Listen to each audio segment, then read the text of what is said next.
Welcome to High Noon Live on LinkedIn. I'm Nicky Rowbotham, talking about the power of being still human. I'll introduce my guest, Brad Shorkend, shortly, but really what I wanted to just preface and frame before we get into the conversation is that concept of power. So many people, as I've often spoken about on these shows, actually confuse power and force. Force is that crass sort of energy that requires a counterforce. It asks us to really step in and really react to something. Whereas if we really start to own our power and show up with a sense of power for the greatest good, it's magnetic. It moves things without moving, similar to gravity. And I love that quote by Anne Lamott about the lighthouse. A lighthouse doesn't run all over the island looking for boats to save. It just stands there shining.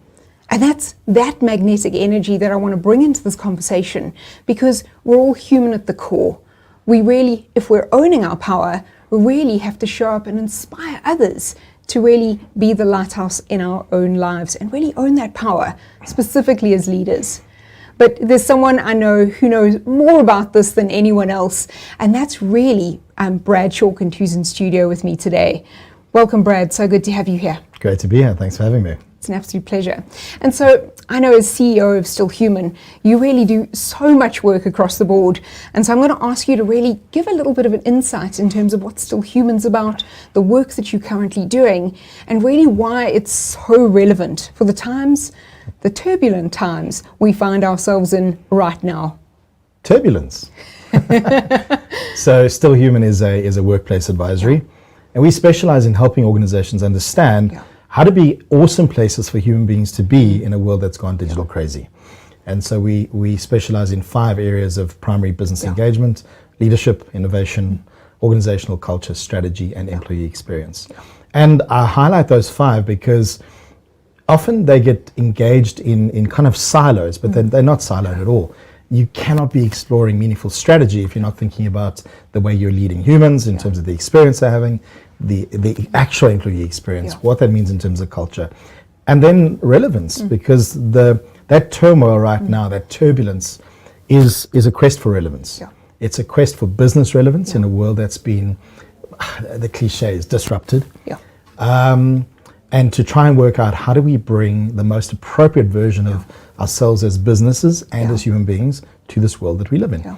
And again, I'm so cautious of the cliches, but it is a new world. No matter what anybody might think, the world that we wake up into right now is not the world that we lived in 3 years ago. Not at all. So that's what Still Human does, is we help leaders predominantly, because it starts with leadership, work out how do they get their organizations to be in a state they can best switch human beings on. At a time when human beings have been quite dramatically switched off. And I think, to your point, all of it's integrated. You can't work with a person or work with elements of a business as a leader specifically in isolation. You have to look at the integrated whole and understand there might be levers that you can pull at any given time, but it really does come back to that holistic strategy with businesses. It's complete. The lens has to be holistic, because we were guilty before of too much of a siloed mindset, and I saw that in terms of how we were even bought. Somebody would send an email or phone us, we need a leadership thing. We don't know what it is, we need a leadership thing, but that's because they're asking from an uninformed place. Or we need an innovation thing or a strategy. And when we start to peel away the layers and ask the right questions, we see that it wasn't even remotely a leadership thing or a strategy thing. But that's what happens when you start to ask the right questions. Absolutely. And I think you mentioned earlier around turbulent, we were referencing the turbulent times we find ourselves in now. And I get a lot of people talking to me around the fact that, but the last 2 years were turbulent, 2020 and 2021. But I've seen many people struggle even more with the chaos that we find ourselves in this year, 2022, in this sort of hybrid space of return to normal, back in the office, work from home, flexibility. What do we even call it anymore? And let's not even forget all of the external context that we find ourselves in. Economies are struggling, we're dealing with inflationary pressures, for some of us, maybe the first impactful war in our lifetimes, and we can't discount that level of uncertainty that then also plays into everything else. I saw an incredible article over the weekend around that balance that people are finding in terms of personally, and this is obviously from an employee perspective rather than a leader or a business perspective, really around that mental wellness that they found a better balance within the last 2 years. The savings that we had in terms of, people's bottom line, commuting to work, forgetting even, the impact on, sort of the global, I wanted to say the global economy, but it's not the global economy. It's really around, global warming, more to that point, our carbon emissions, our carbon footprint. It's such a matrix, a Rubik's Cube, that we have to really look at around how leaders then show up in that space, create certainty. And I think, that for me is just such a challenge for people to deal with. There was a lot in there. A lot of really important stuff. I want to grab one word, the word certainty. When, and also you mentioned the past 2 years of turbulence and now. The reality is that turbulence now is different. We've emerged from the state of being locked down, in inverted commas. And we're now in a different new. But one of the questions I was asked the most during those first 2 years, and even now, is, so Brad, how do we lead? And most people didn't enjoy my response. Because what I said was that you lead the way you should have been leading previously. Because the only thing that changed was the logistic. If you were leading well before, you were creating connection, you were creating clarity of expectation, you were building trust, you were helping people grow. And these are the requirements. You were creating a sense of direction. These are the fundamentals of leading. If you were doing them badly in a world where you could walk across the room and peer over someone's shoulder, boy, oh boy, did that get difficult when suddenly we were in our homes. And this has frustrated leaders because they were hoping that there was a silver bullet that I could give them and go, there's the new way you do this. There is no new way. Get good at leading. Leading is leading. So get good at leading.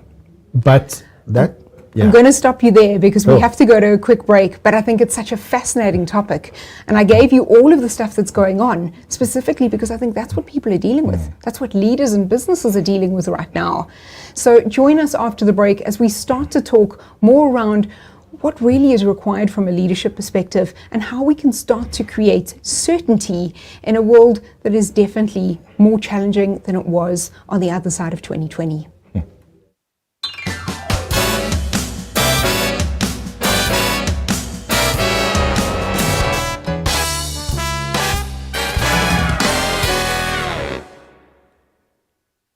You've had a bad day. How many times have you sat in a presentation or meeting, in person or online, where you literally want to tear your hair out because it is so boring?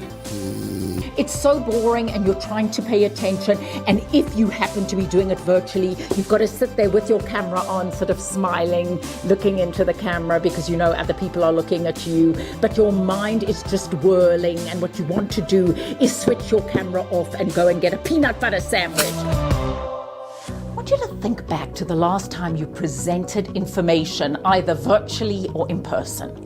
Think about what it would do for your career if you could present information in a really compelling, effective, motivating, inspiring way. In this module of maximizing your presentations in person and virtually, we're going to look at who your audience is, how you craft a message, and there are a couple of things that you can do that make your presentations so much more effective if you just know how to understand who your audience is, what you want them to think, feel, and do as a result of your presentation. So how can we ensure that when you're presenting information, you do it in a way that engages the audience?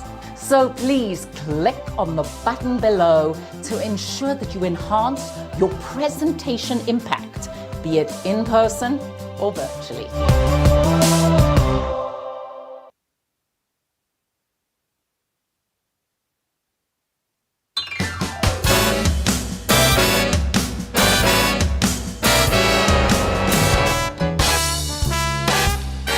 Welcome back to High Noon Live on LinkedIn. I'm Nicky Rowbotham, live in studio with Brad Shorkend, CEO of Still Human, and we were having a fascinating conversation just before the break around the times and the environment that people find themselves in currently, the turbulence that all of these contextual sort of matters create for us, whether it be economic, workplace, or personal. And one of the biggest keys we need to bring through is that ability for leaders to create certainty within an environment. Talk to me about what you're still seeing there. Let's carry on that conversation. So I grabbed onto that word certainty because certainty meant a specific something for the 2 years that we were in this complete flux. People were looking for one certainty in particular. Will I lose my job or will I keep my job? That's what people wanted to know. Because it didn't matter where we were all at home. Well, not all, but largely. Now, the certainty that I'm seeing on a day-to-day basis that's being required and asked for, and loudly, it's being asked for loudly by employees, is certainty around, does my organization have my back or not? And when I wrote my book a couple of years back, we did a deep study into partnership. And partnership, the definition that we write about is having each other's backs, no matter what, and you both or all know it. And this is what people are looking for from the organizations. Organizations are expecting people to show up and bring value. Yes, we pay a salary for that, but they're expecting people to show up, but people cannot show up when they are shut down. And shut down means a lot of things. It means I've got physical things going on. It means I've got emotional things going on. It means I've got deeper stuff going on that's being created by my environment. And I'm needing my leaders and the organization, the place that I trust on a daily basis with my well-being, to show up and partner. And partner means have our backs. And what I'm finding more as every day we get further and further away from the great return, as they called it, I'm finding more and more organizations and more leaders forgetting about having their people's backs. More and more the theme is becoming, it's the great return, 5 days back at the office. And again, I've got to take a lens from both sides. I've got to think about the leader's conundrum, and I've got to think about the employee, because I work with both.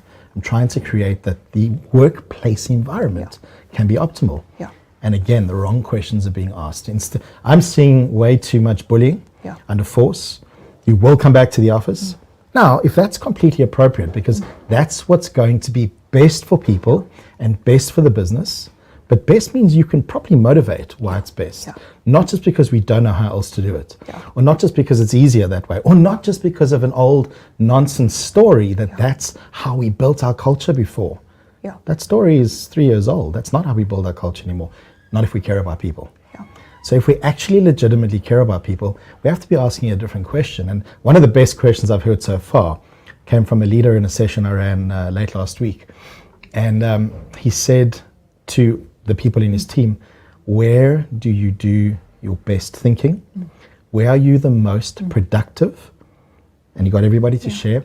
And then he said, okay, and it was a 50-50 split, which was fine. It wasn't right or wrong. It was empathetic curiosity. And then he said, okay, you can do whatever you want. But then my second question is, what are you going to agree to collaborate around? How do you maintain the connection? So he said, wherever you can be your best, I don't mind. But now you need to tell me how you're going to maintain the connection. And he's letting them innovate. And I think that's so important, because it then talks to that co-creation, talks to that real meaningful partnership where you both have each other's backs to come through for the right outcome. And a friend of mine in the UK, there was an interesting study done at his organization where they actually looked at what are the meaningful activities where we get the best output being together, that connection, and what are the ones where actually we get the better productivity with you actually being remote.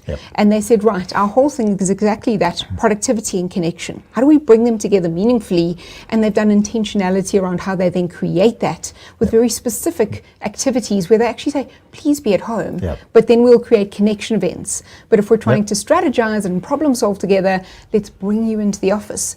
But it takes a real intentionality, it takes an honesty, and it takes sort of what I'm going to call meaningful certainty from a leadership perspective that meets each person where they're at, rather than a cookie cutter broad brush approach where I'm seeing a lot of people being told you have to come back into the office because some people are not performing.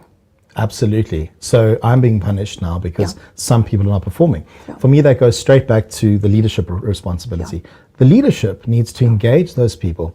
So what that I'm also working with a client in the UK who's doing that. Yeah. They've called it eyes up, eyes down. Yeah.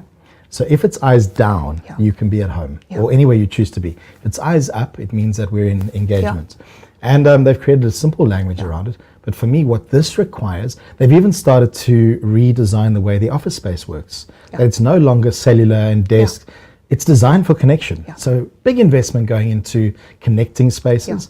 And they're saying if you're going to come here and work, you can, because if you answer the question that I do better thinking here because my home environment's not conducive, by all means, you've answered the question. But not because you're being forced to because someone else is not performing. But for me, what this requires more than anything else, I go straight back, a growth mindset from leaders, because this requires some building of some leadership muscle, some additional leadership capability. And this is where I'm finding leaders are missing the point, that they need to develop these additional lenses, these additional empathies, additional ways of communicating, additional ways of listening and making decisions. That skill set needs to be dialed up massively. And as you say, it's nothing new from a leadership perspective. It just requires more because it's not in the pre-2020 mode of I can walk over and see what you're doing and check on you from that perspective. It requires intentionality. It requires meeting people where they're at, rather than saying this is what I need as a leader, and we're not going to balance the scales in terms of what's required to create that certainty. And I love how this all of these themes, as you say, talking from an integrated perspective, come back to also how do we create that employee experience and that leadership experience. Because I think that's the challenging times where, we had a great resignation. Now we've got the great return. Some people have come back to roles because also we're in tough economic times. So it is a balancing act, but we also have to understand that a lot of people have recalibrated their values. Like what is their personal North Star?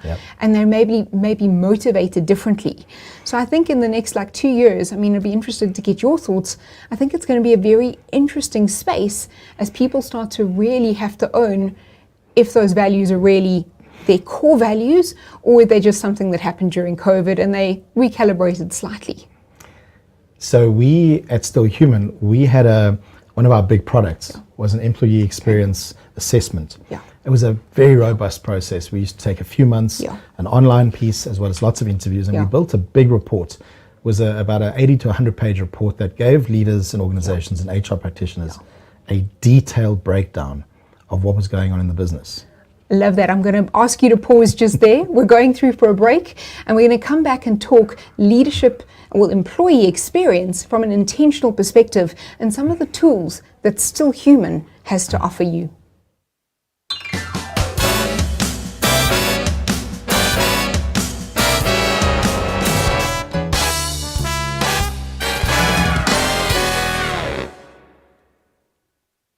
We've put all the great High Noon Live shows in one place for your convenience. Look out for HNL's greatest moments. Next, make a date to catch us live right here on LinkedIn. On Mondays, catch Tsiki Mkhize with business, how-to and mentorship. On Tuesdays, Ursula Buerta with confidence and presence. Wednesdays, see Nikki Bush dancing with disruption, women empowerment and reinvention. On Thursdays, Nico Stain with storytelling, structure and presentation. And Fridays, Joni Petty presents sleep, resilience and bouncing forward. Watch High Noon Live on LinkedIn. Weekdays at 12, South African Standard Time.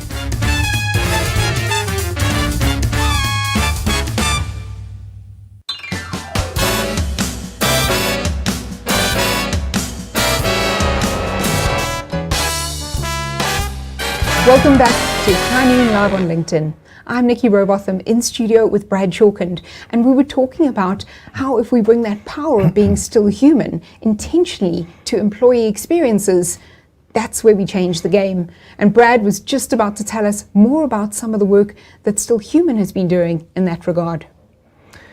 So I was talking about the assessment that we run. And before COVID, we were doing, it was about a 2 to 3 month process.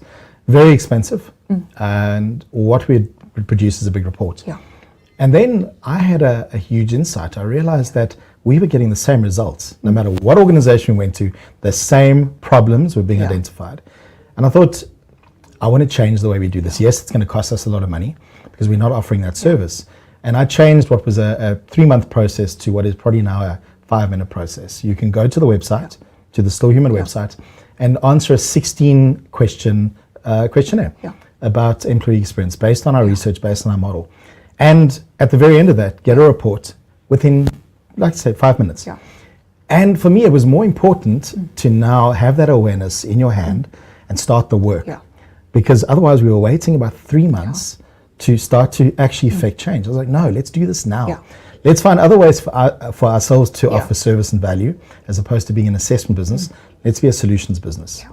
So anyone who wants to go and get an insight into what are the questions you need to be asking, what do you need to be empathetically considering about the experience people are having in your business around you, go to www.stillhuman.co.za. There are buttons all over my website, because I think the important thing to do is stop, pause, and just ask yourself these key questions. It asks you about your own experience, but that forces you to start to think about other people's. And what that's done is the response that I've had from the clients I'm working with around the world is the ability to be in action immediately is the game changer. And that's what I'm seeing now from leaders as well, is that it's, if you're not paying attention, if you're not listening to what's going on, if your people are giving you feedback as a leader and you're not taking it on and pausing and thinking about what can I do with this information, those people are going to leave. We're having another round of the Great Resignation, because I'm also seeing organizations trying another thing. Come back to the office 5 days a week. We're not going to make big announcements, and we're not going to put things out because then we seem like the bad guys, but we'll filter the message in subtly that this is how it is. And if you don't do what we say you're going to do, well, there will come a time when we have to look at your bonus and your increase. That's bullying. There's no psychological safety. And there's no certainty. And back to there's no certainty, because now I don't know where I stand, because I'm being held over a barrel. And then as leaders, we expect people to perform, but people are being shut down. Also, what's going to happen, and if I'm speaking to you as a leader, if this is you, well, listen. Because the point here is that there's almost I've heard some leaders, I've been in the room when they've said, if you don't like it, you can leave. Now, what will happen is good people, the market needs good people. Competitors are looking for good people. The good people will leave you and go elsewhere. And then how are you going to compete? So in a war for relevance, for consistency, for competing in an ever-changing market, surely we need to be doing things that keep good people in our business. That's how you win. And I love how you spoke about earlier, let's light people up rather than shut them down. And employee experience, and maybe going to do that questionnaire on the Still Human website is a great way to do a bit of a temperature check around where you are right now. But I think, something Brad and I were talking about in the break is it also you need to bring that Still Human element of actually caring enough to do something about it. That's the intentionality. It's not the decision, it's the action. I think that's the point, it is all about actually pushing the button. Because you can have all the intentionality in the world, and you can tell all the stories in the world, but it's when you show up as a leader and you demonstrate care. That is probably the leadership requirement that for me is the only one that really evolved during this time, is we need to demonstrate more care. If we want people to show up for an organization, it's not just about transaction anymore. What COVID showed the world is two things. For me specifically, one, that we need to care more, that business is not just about transaction, and two, that business can be done in many different ways to what we believed it was, or it could. And we're seeing that. We managed to do this very differently. Why then are we reverting back after having seen how many different ways this can be done? And I'm not painting a picture of a blanket approach. I'm saying we need to get much more creative. There is so much more human capability available from the human beings that are in any organization. Surely the approach of every single leader and every employee. When we wrote our book, and I say we because I co-authored my book with my ex-business partner, we specifically wrote a book for every human being who wakes up in the morning to go to work and switch on or switch off the human beings around them. We are all responsible for the experience everyone else is having. It's not only a leadership thing, Yeah. but I'm being particularly hard on leadership because it's leadership who are making those ridiculous limiting decisions at the moment. And leaders might be sitting watching me ranting here a little bit passionately, but the point is I am talking to you because you've created this. Yeah. And I think that's so important. It's almost like you've got to bring the still humanness, that caring, Correct. back to that element of partnership. And to your point in my intro earlier, when I spoke about true power, not power over, which Yeah. is force, it's really that being that lighthouse to inspire others. And my sense is, really where we're going with this is how as a leader do you start to step into your true power, truly caring about the people that you work with. And this applies to people who are not managers, but also leaders within a business, maybe without massive teams that they're bringing through. But how do they set the tone for their environments? And Brad has so generously offered to give away one of his books to the first person who goes and comments on his website, pop him a message and say, hey, I'm interested in your book. Hey, I want your book. I love that. The first message when I go back to my mail, the first Yeah. message that comes through from the website, Yeah. as in the earliest one, like right now, it says, I want that book. Yeah. I'll send you a book. And just a little caveat, you need to be in South Africa for that. Unfortunately, international mail is a little bit more expensive from that perspective. And so it's just been such an incredible conversation today. And I think we definitely need to schedule a second one. But I think there's some incredible takeaways for leaders right now. It's really about how do we get intentional around the partnership and the experience that we create, not only for ourselves, because we have to be lit up as leaders ourselves in order to inspire others. But how do we start to understand that individual partnership that we have to create to bring our employees in that lit up, productive way, not a one size fits all, but really engaging to then create that intentional certainty within environments. Brad, it's been such a pleasure having you with us today. Thank you so much. Likewise. And I'd encourage everyone to pop across to stillhuman, is it .com? www.stillhuman.co.za. Okay. In order to do that employee experience questionnaire and really get a little bit of a litmus test in terms of where you're at. Thank you so much. Thank you.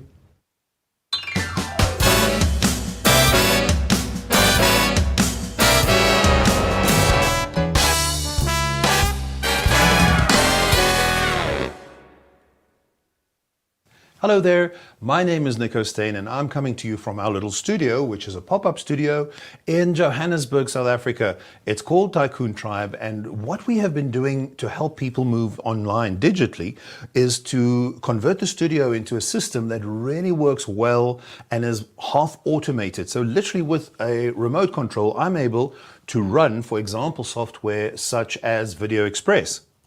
1, 2, 1, 2, 3, 4.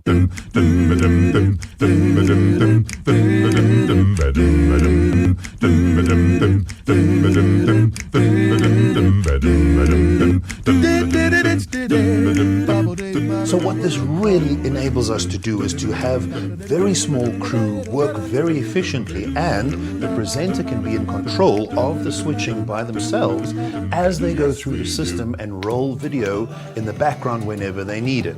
So that is a really handy tool to have. We've used it for seminars, we use it for webinars, we also have people do interviews live like this, and of course it is completely global, completely digital, and a lot of fun because it is so easy to use. So we operate in the entrepreneurial space and we're having a lot of fun to help businesses and SMEs to really get their message out there in this new digital age. And thanks to software such as Video Express, we're able to be slick and ahead of the pack. You can check out our website at mybigsmartup.com.